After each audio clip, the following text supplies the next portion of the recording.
بسم اللہ الرحمن الرحیم۔ حدیث کریمہ میں ذکر آیا ہے کہ رسول صلی اللہ علیہ وسلم نے فرمایا، جو مجھ پر ایک بار درود پاک پڑھتا ہے تو اللہ تبارک و تعالی اس پر 10 رحمتیں نازل فرماتا ہے، اور جو مجھ پر ایک بار درود پاک پڑھتا ہے تو 10 گناہوں کی اس کی بخشش فرماتا ہے۔ اور فرمایا، جو ایک بار مجھ پر درود پاک پڑھتا ہے تو اللہ تعالیٰ اس کے 10 درجات کو بلند فرماتا ہے۔ تو درود پاک ایک بار پڑھا تو اللہ تعالیٰ کتنی رحمتیں نازل فرماتا ہے۔ حضور کریم صلی اللہ علیہ وسلم نے یہ بھی فرمایا، تم کثرت سے مجھ پر درود پڑھا کرو۔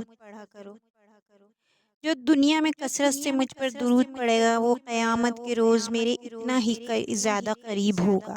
اور آپ صلی اللہ علیہ وسلم نے یہ بھی فرمایا کہ دنیا میں درود پاک پڑھنا پل صراط پر نور ہے۔ حضور صلی اللہ علیہ وسلم نے فرمایا، ایک اور حدیث شیئر کر رہی ہوں، فرمایا، بخیل ہے وہ شخص جس کے سامنے میرا ذکر ہو اور وہ درود نہ پڑھے۔ اور امتی حضور صلی اللہ علیہ وسلم پر درود پڑھتا ہے تو اس کا مطلب ہے کہ وہ حضور صلی اللہ علیہ وسلم کے قرب کا متمنی ہے۔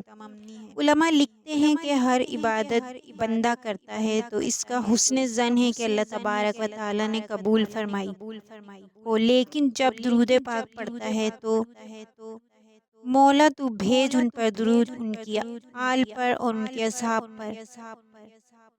تو اللہ تعالیٰ کا قرب جو چاہتا ہے اسے چاہیے کہ رسول اللہ صلی اللہ علیہ وسلم پر کثرت سے درود پاک پڑھے۔